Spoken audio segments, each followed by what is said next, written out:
What is up, my friends? You are very welcome along to tonight's late night news roundup where, yes, of course, we're going to be reacting to the Ballon d'Or positions and namely the disrespect to Mohamed Salah. We're going to give you some information as to why David Moyes needs to stop crying. We're going to talk about Georgie Mamardashvili as he looks to make his Liverpool starting debut tomorrow in a competitive game against Southampton.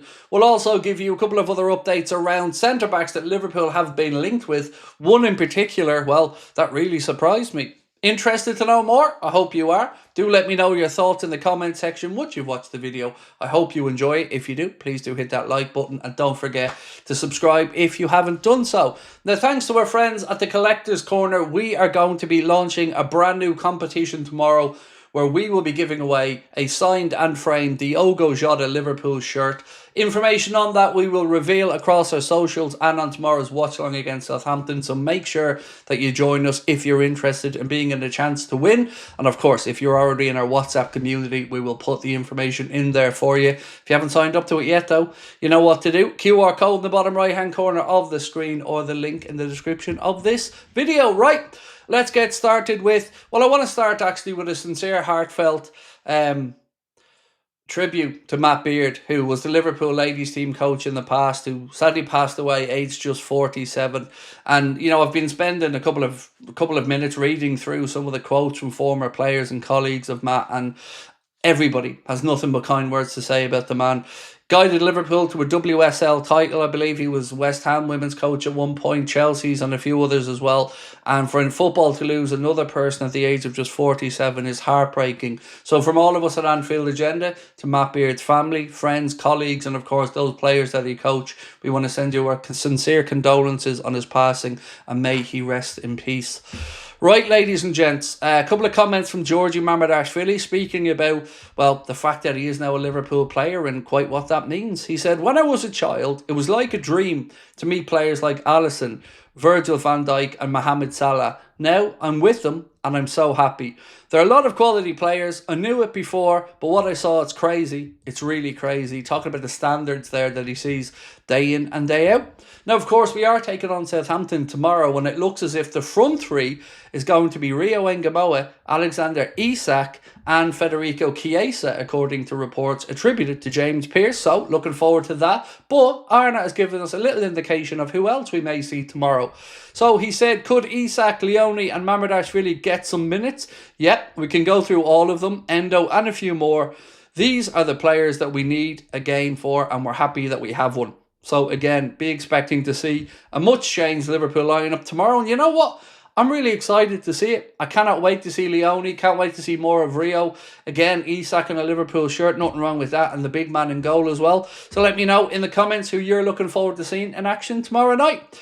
Now, I mentioned a link to a centre-back and us that, quite simply, I don't believe. Maybe it's because I don't want to believe it. But ultimately, Graham Bailey, for rousing the cop, said, Liverpool are monitoring the situation of Bayern Munich's Dayot Upamecano and could enter the race to sign the defender on a free contract next summer. And the reason I say I don't want to believe it is not because of anything against rousing the cop or Graham Bailey. No, not at all. It's surely because I just don't think he's good enough to come and play for Liverpool. We got the better centre-back from Leipzig when we got Ibrahima Konate. And for me, I'm still pinning my hopes if we lose Konate on Mark Gay being the one that comes in. So I don't want Dayot Upamecano. And we asked tonight in the chat, would you be happy with Dayot Upamecano being a replacement? And with over 3,000 votes, I think it was something like 80-odd% said no, they wouldn't be happy. Certainly it was the vast majority of those who voted said they wouldn't be happy. But let me know in the comments if you see an Upamecano coming in to replace Konate, would it be one that you think, okay, fair enough, or would you be like me and kind of scratching your head a little bit? Team Talk, they have said that Liverpool are expected to elbow their way into the £100 million race to sign Carlos Baleba. Manchester United have long been linked with the 21-year-old, but the champions could have the edge in negotiations in 2026. Can we just stop for a minute and say, the 100 million, are you mad? Are you mad? Baleba is a wonderful player at about 60 million quid. I don't think United fans, certainly Liverpool fans or anybody else would view signing him from Brighton for £100 million as value for money. So unless that price changes dramatically, I can't see a world where Liverpool will be spending £100 million on a player to come in and be back up to Ryan Gravenberch or compete with them. I just don't see it. Like the player, hate the price.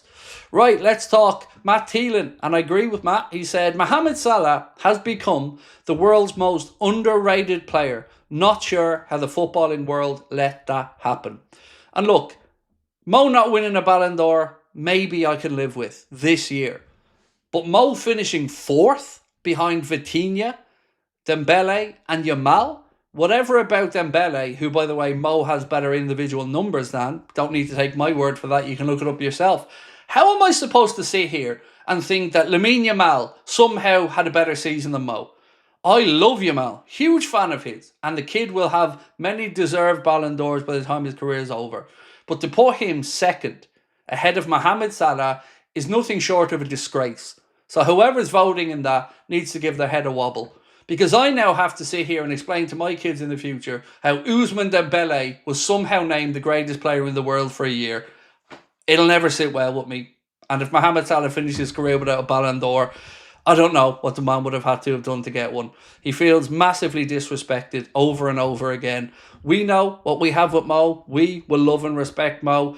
And I hope Mo knows how idolised and cherished he is by Egyptian football fans, by Liverpool fans, and by just fans of the game in general. Whoever voted for this should hang their head in shame. And it's not because Salah didn't win it. It's because of where they put him and who was above him. Right, so David Moyes, been crying a little bit, as you probably know, after Liverpool's defeat of Everton by 2-1, banging on about a couple of things. Dewsbury Hall's yellow card. I agree, shouldn't have been a yellow card, but it wouldn't have changed anything in the game. But the biggest gripe I have is him complaining about the stoppage time at the end of it. So firstly, the referee played about 4 minutes anyway, even though we put up 3. And lastly, Arne Slot nailed this. And how any of the journalists did not have the wherewithal, courage, whatever words you want to use, to stand there and call Moyes out for that nonsense, I do not know. How these guys stay in jobs without actually calling out blatant nonsense when it's in front of them, I'll never know. Well, I do know there's a reason why people are coming into fan channels, because we'll call out the crap. If I was sitting there, or if anybody I know was sitting there, they would have called Moyes out on that. But Arne has said, I would have loved to have played 3 or 4 seconds more, because we were in a 5v2 situation. The 3 minutes were completely correct, by the way. There were only 3 moments where a sub was made. And he's right, there was. And the 3 minutes was spot on. But like Arne said, Moyes should have been told, hey, David, if the game had have gone on, mate, one of 2 things would have happened.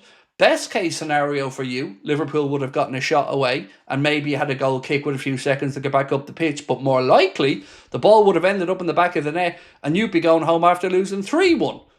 I don't get it. I don't get it. It needs to be called out because it's nonsense. It is absolute nonsense. Right, ladies and gentlemen, tomorrow, I'm looking forward to it. I have to say, I really am. We'll see you at 6:45. Don't remember being this excited for a League Cup game or an early round game in so long, but we get to see Isak, we get to see Leone, we get to see some more of Rio, we get to see Federico Chiesa. I'm excited by that. I hope you are too. We will see you then. Let me know your thoughts on all the subjects I've spoken about in this video. Appreciate your support. Much love. Bye-bye.